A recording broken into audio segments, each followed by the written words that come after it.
Hi friends, എല്ലാവർക്കും ഷെയറിൻ്റെ പുതിയൊരു വീഡിയോയിലേക്ക് സ്വാഗതം. അപ്പോൾ നമ്മൾ ഫ്യൂച്ചർ ആൻഡ് ഓപ്ഷൻസിനെ കുറിച്ച് പഠിക്കുന്ന സീരീസിലെ 3ാമത്തെ എപ്പിസോഡാണിത്. നമ്മൾ പുട്ട് ഓപ്ഷനെ കുറിച്ചാണ് പഠിക്കാൻ പോകുന്നത്. എന്താണ് പുട്ട് ഓപ്ഷൻ? ഓക്കെ, നമ്മൾ കൂടുതലായിട്ടുള്ള ഡീറ്റെയിൽസ് ഒന്നും പോകുന്നില്ല. പുട്ട് ഓപ്ഷൻ എന്താണ്, എങ്ങനെയാണ് നമ്മളത് ഉപയോഗിക്കുക എന്നുള്ളതിൻ്റെ മാത്രം ജസ്റ്റ് ഒരു ചെറിയൊരു എക്സ്പ്ലനേഷൻ. ഓക്കെ, അപ്പോൾ പുട്ട് ഓപ്ഷൻ എന്ന് പറഞ്ഞു കഴിഞ്ഞാൽ ഒരു അസറ്റിൻ്റെ വാല്യൂ കുറയും എന്ന് വിചാരിച്ചിട്ടാണ്, ഞാൻ ബയ്യറിൻ്റെ കൺസെപ്റ്റിലാണ് പറയുന്നത്, ഒരു അസറ്റിൻ്റെ വാല്യൂ കുറയും എന്നുള്ള കൺസെപ്റ്റിലാണ് ഒരു ബയ്യർ ഒരു പുട്ട് ഓപ്ഷൻ കോൺട്രാക്റ്റ് വാങ്ങുന്നത്. ഓക്കെ, ഒരു പുട്ട് ഓപ്ഷൻ കോൺട്രാക്റ്റ് ഒരു ബയ്യർ വാങ്ങുന്നത് ആ അസറ്റിൻ്റെ വാല്യൂ കുറയും എന്ന് വിചാരിച്ചിട്ടാണ്. ഓക്കെ, അപ്പോൾ ബയ്യറിൻ്റെ കൺസെപ്റ്റ് മനസ്സിലായി.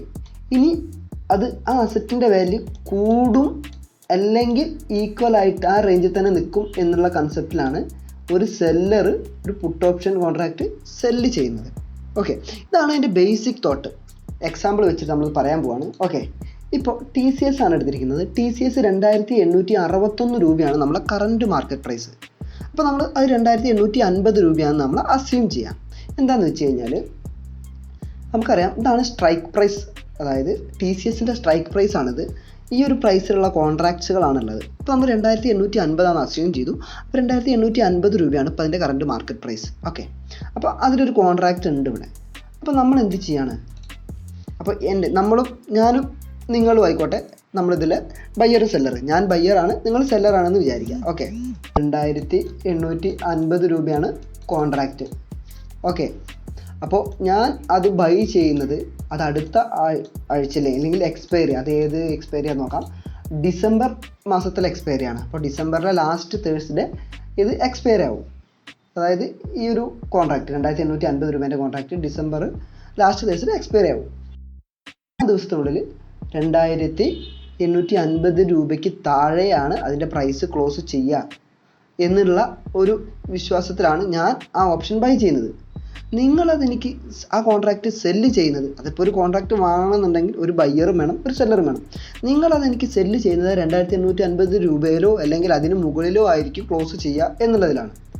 അപ്പോൾ നമ്മൾ ഈ കോൺട്രാക്റ്റ് വാങ്ങുമ്പോൾ, ഞാൻ വാങ്ങുന്ന ആൾ, അത് ഞാൻ വാങ്ങണമെന്നുണ്ടെങ്കിൽ നിങ്ങൾക്ക് ഒരു എന്ത് ചെയ്യും, പ്രീമിയം തന്നിട്ടാണ് ഞാൻ ഇത് വാങ്ങുന്നത്. ഓക്കെ, അപ്പോൾ നിങ്ങൾക്ക് 2850 രൂപയ്ക്ക് ഇവിടെ തരേണ്ട പ്രീമിയം എത്രയാണ്? 2850 രൂപയ്ക്ക് 45 രൂപയാണ് പ്രീമിയം. അപ്പോൾ 45 രൂപ പ്രീമിയം തന്നിട്ടാണ്, ഒരെണ്ണത്തിനാണ് 45 രൂപ പ്രീമിയം തന്നിട്ടാണ് ഞാൻ നിങ്ങളുടെ കയ്യിൽ നിന്ന് ഈ കോൺട്രാക്റ്റ് വാങ്ങുന്നത്. ഓക്കെ, അപ്പോൾ നിങ്ങളുടെ ഈ ലാഭം, എന്തായാലും സെല്ലറുടെ ലാഭം എപ്പോഴും നമ്മളെ പ്രീമിയം ആയിരിക്കും. ഓക്കെ, അതറിയാലോ. ബയ്യറിൻ്റെ ലോസ് എന്ന് പറഞ്ഞു കഴിഞ്ഞാൽ, മാക്സിമം ലോസ് എന്ന് പറഞ്ഞാലും ഈ പ്രീമിയം ആയിരിക്കും. ബയ്യറിൻ്റെ മാക്സിമം പ്രോഫിറ്റ് അൺലിമിറ്റഡ് ആണ്, ഇൻഫിനിറ്റി എന്ന് വേണമെങ്കിൽ പറയാം. സെല്ലറിൻ്റെ മാക്സിമം ലോസും ഇൻഫിനിറ്റി ആണ്. ഓക്കെ, അതിനെക്കുറിച്ചൊക്കെ കോൾ ഓപ്ഷനിൽ നമ്മൾ നന്നായിട്ട് പറഞ്ഞിട്ടുണ്ട്. ഓക്കെ, എന്തായാലും പേടിക്കേണ്ട, ഞാൻ അവിടെ മുന്നോട്ട് പോകുമ്പോൾ ഇതിനെക്കുറിച്ച് തന്നെയാണ് നമ്മൾ ചർച്ച ചെയ്യുന്നത്. എക്സാക്റ്റ് ആയിട്ട് മനസ്സിലാവും. നമ്മളിപ്പോൾ ജസ്റ്റ് എന്താണ് പുട്ട് ഓപ്ഷൻ എന്നുള്ള കൺസെപ്റ്റിൽ ഒരു എക്സാക്റ്റ് പോയിന്റിൽ എത്തുക എന്നുള്ളതാണ് നമ്മളിപ്പോൾ ഇവിടെ ചെയ്യാൻ പോകുന്നത്. ഓക്കെ, നമ്മൾ 2850 രൂപേൻ്റെ കോൺട്രാക്ട്സ് നമ്മൾ ഇവിടെ വാങ്ങി 45 രൂപയ്ക്ക് പ്രീമിയം കൊടുത്തിട്ട്, 45 ആണ് പ്രീമിയം. ഓക്കെ, ഞാൻ ഒന്ന് കറക്റ്റായിട്ട് പറയാം. ശരിക്കും ഈ കോൺട്രാക്റ്റിൽ പറയുന്നത് എന്താണെന്ന് വെച്ച് കഴിഞ്ഞാൽ, എക്സ്പയറി ഡേറ്റിൻ്റെ അന്ന് 2850 രൂപയ്ക്ക് ബയ്യർ സെല്ലർക്ക് ഈ സാധനം അല്ലെങ്കിൽ TCSൻ്റെ ഷെയർ തന്നോളാം എന്നാണ് പറയുന്നത്. ഓക്കെ, അതാണ് അതിൻ്റെ എക്സാക്റ്റ് വ്യൂ. ബയ്യർക്കാണ് എന്തുള്ളത്, ഒരു അധികാരമുള്ളത്, സെല്ല് ചെയ്യണം. അതായത് നിങ്ങൾക്ക് തരണോ വേണ്ടയോ എന്ന് തീരുമാനിക്കാനുള്ള കഴിവ് സെല്ലർക്കുണ്ട്. ഓക്കെ, ഇതും കോൾ ഓപ്ഷനിൽ പറഞ്ഞ അതേ കൺസെപ്റ്റാണ്. ഇപ്പോൾ 2850 രൂപയ്ക്ക് 2850 രൂപയാണ് അതിൻ്റെ ഇപ്പോഴത്തെ പ്രൈസ്. അപ്പോൾ എക്സ്പയറി ഡേറ്റിൻ്റെ എന്താ അവസ്ഥ നമുക്ക് നോക്കാം. എക്സ്പയറി ഡേറ്റിൻ്റെ അന്ന് ഇതിൻ്റെ പ്രൈസ് കൂടാം, കുറയാം, അല്ലെങ്കിൽ ഈക്വൽ ആവാം. ഓക്കെ, അപ്പോൾ ബയ്യർക്ക് എന്ത് സംഭവിക്കുന്നു, സെല്ലർക്ക് എന്ത് സംഭവിക്കുന്നു നോക്കാം.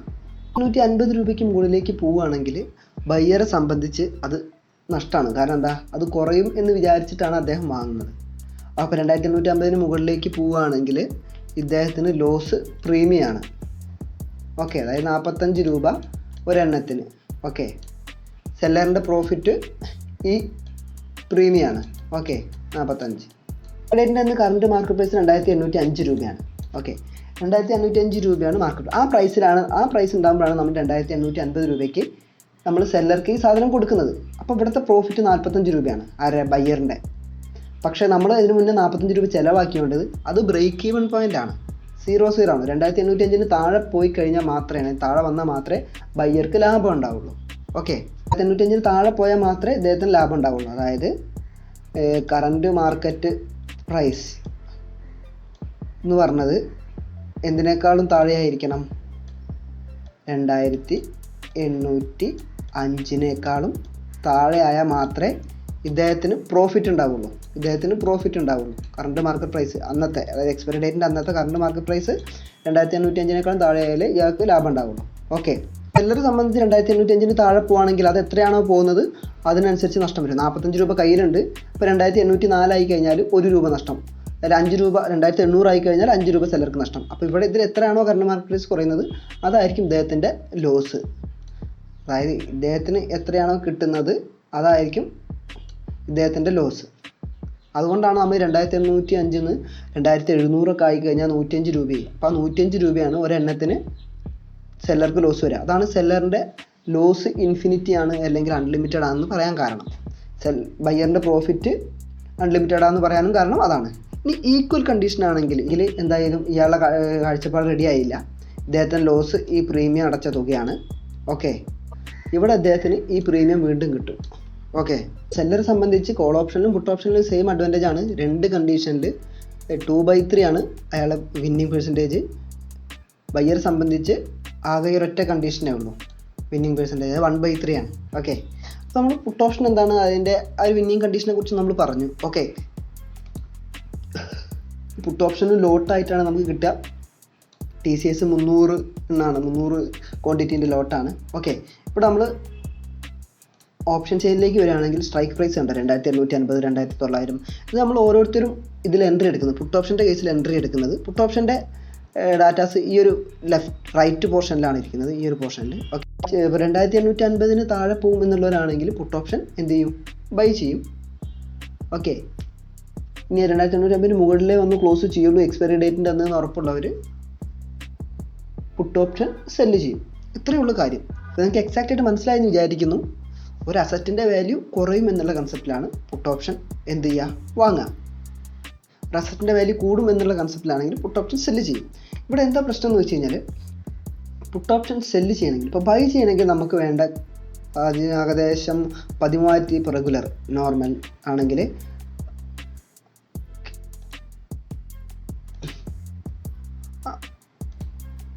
അപ്പോൾ റെഗുലർ കേസിലാണ് നമ്മൾ നോർമലി ആയിട്ട് പുട്ട് ഓപ്ഷൻ ബൈ ചെയ്യണം എന്നുണ്ടെങ്കിൽ 13,500 രൂപ മാത്രം ചിലവാക്കിയാൽ മതി. TCSൻ്റെ 2850 രൂപയുള്ള സ്ട്രൈക്ക് പ്രൈസിലുള്ള ഒരു കോൺട്രാക്റ്റിൽ എൻട്രി ആവണമെങ്കിൽ 13,500 രൂപ ചിലവായി കഴിഞ്ഞാൽ നമുക്കതിൽ എൻട്രി ആവാം. ഓക്കെ, പക്ഷേ ഇത് സെല്ല് ചെയ്യാനാണെങ്കിൽ 1,67,000 രൂപയാണ് അല്ലെങ്കിൽ 68,000 രൂപയാണ്. 1,68,000 രൂപയാണ് സെല്ല് ചെയ്യണമെങ്കിൽ. അതുകൊണ്ട് തന്നെ നമ്മൾ റീറ്റെയിൽ ട്രേഡേഴ്സാണ് കൂടുതലും ബൈയിങ് ഓപ്പർച്യൂണിറ്റീസ് നോക്കുക. മറ്റുള്ളവർ നോക്കുക കൂടുതലും സെല്ലിങ് ഓപ്പർച്യൂണിറ്റിയാണ്. അതായത് ഇൻസ്റ്റിറ്റ്യൂഷണൽ ഇൻവെസ്റ്റേഴ്സ് അല്ലെങ്കിൽ അത്യാവശ്യം നല്ല രീതിയിൽ കാശ് ഹാൻഡിൽ ചെയ്യുന്നവർ അല്ലെങ്കിൽ അത്യാവശ്യം കാശുള്ളവർ കൂടുതലും നോക്കുക ഈ ഒരു സാധനം സെല്ല് ചെയ്യാനാണ്. ഓക്കെ, അപ്പോൾ അത് അക്കോർഡിംഗ് ടു ദ പേഴ്സൺ അല്ലെങ്കിൽ അവർ ട്രേഡ് ചെയ്യുന്ന രീതിക്ക് അനുസരിച്ചാണ് എന്ത് ചെയ്യണം തീരുമാനിക്കുക. കാരണം ഇതേ ഓപ്ഷൻ നമുക്ക് ഇതിലുണ്ട്, കോൾ ഓപ്ഷനിലുണ്ട്.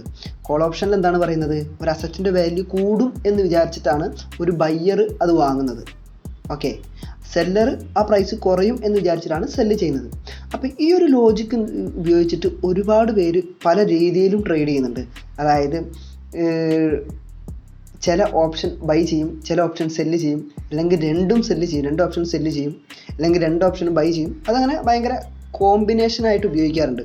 കൂടുതലും അതും ഒരു ഇൻഡെക്സിൻ്റെ ഓപ്ഷൻസിലാണ് കൂടുതലും കാണാറ്. ബാങ്ക് നിഫ്റ്റി 50-50 കൂടുതലും ഈ ഒരു രീതി ഉപയോഗിക്കുന്നത് കാണാറ്. അപ്പോൾ നമുക്ക് അതിനെക്കുറിച്ചൊക്കെ ചർച്ച ചെയ്യാം, ഇഷ്ടംപോലെ ടൈമുണ്ട്. ഓക്കെ, അപ്പോൾ പിന്നെ എല്ലാവരും മനസ്സിലാക്കേണ്ടത് ബൈ ചെയ്യുമ്പോൾ ഒരു ടൈം വാല്യൂ, ഓപ്ഷൻ ഗ്രീക്സ് ഉണ്ട്. നമ്മൾ പറഞ്ഞു കേട്ട് ചാടിക്കയറി വാങ്ങാൻ നിൽക്കരുത്.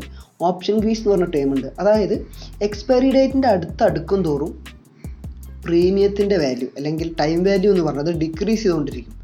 അതായത് ഇപ്പോൾ 2850 രൂപയിലാണ് ഈ ഒരു വാല്യൂ നിൽക്കുന്നത് എന്ന് വിചാരിക്കുക. ഒരാഴ്ച കഴിയുമ്പോൾ 2850 രൂപയാണെങ്കിൽ അപ്പോഴും ഈ പ്രീമിയം പ്രൈസ് 45 രൂപയാകില്ല, അത് ഡിക്രീസ് ചെയ്തിട്ടുണ്ടാകും. ഓക്കെ, അപ്പോൾ നമ്മൾ ഇപ്പോൾ പറഞ്ഞതിൽ എക്സാക്റ്റ് ആയിട്ട് നമ്മൾ ഇതുപോലെയല്ല ഇതിൻ്റെ മൂവ്മെൻറ്റ്, പ്രീമിയത്തിൻ്റെ മൂവ്മെൻറ്റ് എക്സാക്റ്റ് ആയിട്ട് ഇങ്ങനല്ല. അപ്പോൾ നമുക്ക് അതിൽ in the money, out of the money, at the money, ഇങ്ങനെയുള്ള കാര്യങ്ങളും നമ്മൾ നോക്കാനുണ്ട്. അതും കൂടി നോക്കുമ്പോഴാണ് നമുക്ക് പ്രീമിയത്തിൻ്റെ എക്സാക്റ്റ് മൂവ്മെൻറ്റ് കിട്ടുക. ഇത് ഞാൻ നിങ്ങൾക്ക് ഒരു എക്സാമ്പിൾ വെച്ചിട്ട് കറക്റ്റായിട്ട് എന്താണ് ഇതിൻ്റെ കൺസെപ്റ്റ് എന്ന് പറഞ്ഞു തരാൻ വേണ്ടിയിട്ടാണ് പറഞ്ഞത്. അപ്പോൾ നമുക്ക് അതിനെക്കുറിച്ച് നമുക്ക് അടുത്തൊരു വീഡിയോയിൽ പഠിക്കാവുന്നതാണ്. ഞാൻ എല്ലായ്പ്പോഴും പറയുന്നുണ്ട് അടുത്ത വീഡിയോയിൽ പറയും. കാരണം എന്താണെന്ന് വെച്ച് കഴിഞ്ഞാൽ ഈ ഒരു കൺസെപ്റ്റ് അങ്ങനെയാണ്. നമ്മൾ ഒരു കാര്യം പറയുമ്പോൾ അതിന് റിലേറ്റഡ് ആയിട്ട് കുറേ കാര്യങ്ങൾ വരും. അപ്പോൾ അത് എക്സ്പ്ലെയിൻ ചെയ്ത് ഒരു സ്റ്റേജ് വൈസേ പോകാൻ പറ്റുള്ളൂ. ഓക്കെ, അപ്പോൾ നിങ്ങൾക്ക് ഈ ഒരു കാര്യം ഞാൻ കറക്റ്റായിട്ട് മനസ്സിലാക്കി തന്നു എന്ന് ഞാൻ വിചാരിക്കുന്നു. ഇനി അഥവാ അങ്ങനത്തെ എന്തെങ്കിലും പ്രോബ്ലം ഉണ്ടെങ്കിൽ തീർച്ചയായിട്ടും നിങ്ങൾക്ക് അറിയിക്കാം. കാരണം ഞാൻ നിങ്ങൾക്ക് അത്രയും നല്ല രീതിയിൽ പറഞ്ഞു തരണം എന്ന് ആഗ്രഹിച്ചിട്ടാണ് വീഡിയോ ചെയ്യുന്നത്. അപ്പോൾ വീഡിയോ ഇഷ്ടപ്പെട്ടുണ്ടെങ്കിൽ തീർച്ചയായിട്ടും ലൈക്ക് ചെയ്യുക, സബ്സ്ക്രൈബ് ചെയ്യാത്തവരാണെങ്കിൽ സബ്സ്ക്രൈബ് ചെയ്യുക, മറ്റുള്ളവർക്ക് ഷെയർ ചെയ്യണം താല്പര്യം ഉണ്ടെങ്കിൽ ഷെയറും ചെയ്യുക. ഓക്കെ, അപ്പോൾ നിങ്ങൾക്ക് നല്ലൊരു ദിവസം നേർന്നുകൊണ്ട് വിട പറയുകയാണ് നിങ്ങളുടെ സ്വന്തം അരുൺ ജി.